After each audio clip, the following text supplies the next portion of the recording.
Rohani Sidabalok dari kelas 11. Di sini kami akan membahas mengenai korupsi yang ada di Indonesia. Kita pasti sudah mengetahui apa sih itu korupsi. Jadi, korupsi dapat diartikan sebagai penyalahgunaan, penyuapan atau penyelewengan terhadap sesuatu yang dapat menguntungkan individu maupun kelompok. Menurut hukum di Indonesia, korupsi adalah perbuatan melawan hukum dengan maksud memperkaya diri sendiri atau orang lain, baik perorangan maupun korporasi, yang dapat merugikan keuangan negara atau perekonomian negara. Nah, di dalam Alkitab juga korupsi adalah salah satu dosa kejatuhan manusia sejak kejatuhan Adam dan Hawa. Dosa menyebabkan kerusakan moral dan ketidakpuasan pada diri sendiri maupun keuntungan pribadi. Nah, salah satu inilah yang menjadi korupsi tanda kerusakan pribadi sama halnya dengan hawa nafsu atau kematian secara rohani. Nah, penulis juga menemukan dalam Alkitab Perjanjian Lama bahwa korupsi salah satu dari kerusakan secara fisik dan rohani terdapat di Alkitab Mazmur 19 ayat 10. Sebab engkau tidak menyerahkan aku ke dunia orang mati dan tidak memberikan orang kudusmu melihat kebinasaan.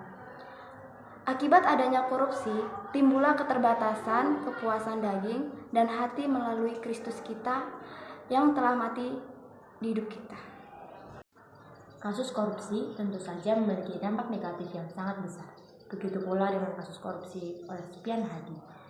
Wakil Ketua KPK Laude Syarif menyebut bahwa kasus tersebut merugikan negara hingga 5,8 triliun rupiah dan 711 ribu dolar Amerika Serikat atau setara dengan 9,9 miliar rupiah. Dan karena jabatannya dapat merugikan keuangan negara atau perekonomian negara dalam pemberian izin usaha pertambangan. Terkait izin usaha pertambangan, di Kabupaten Kalimantan Tengah dan Kalimantan Timur, izin tersebut dipersiapkan untuk 3 perusahaan yang berbeda pada periode 2010 hingga 2012. Perusahaan tersebut memberikan izin pertambangan kendati atau tanpa resmi dari pemerintah, yaitu Fajar Mentaya Abadi, PT Dili Indonesia, dan PT Aries Iron Mining yang tidak sesuai dengan prosedur. Berdasarkan situs resmi pemerintah Kabupaten Kota Waringin Timur, sebelum menjadi kabupaten, dia juga pernah menjabat sebagai Ketua DPRD Kabupaten Kotim.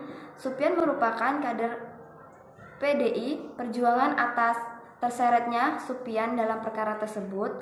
Nah, PDIP meminta agar kadernya tersebut mundur dari partai. Atas perbuatan tersebut, Supian atau Komisi Pemberantasan Korupsi atau KPK menetapkan Supian Hadi sebagai Bupati Kota Waringin, Kalimantan Timur.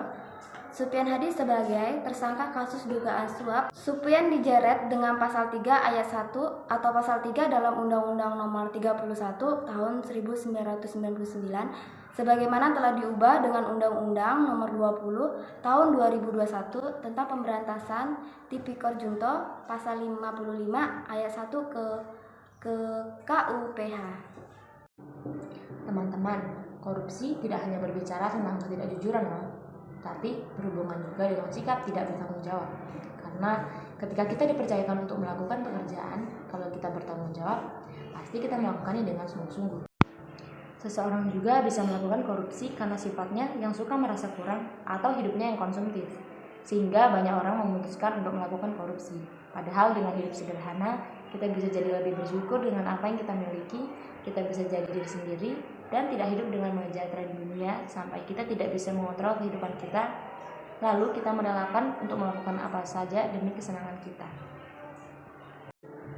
Orang-orang yang suka melakukan korupsi pasti belum mencerminkan sikap disiplin mereka, karena ketika kita sudah melakukan sikap disiplin, pasti kita taat atau patuh terhadap peraturan atau norma-norma yang ada di lingkungan masyarakat, dan kita pasti tidak akan menyalahgunakan peraturan tersebut.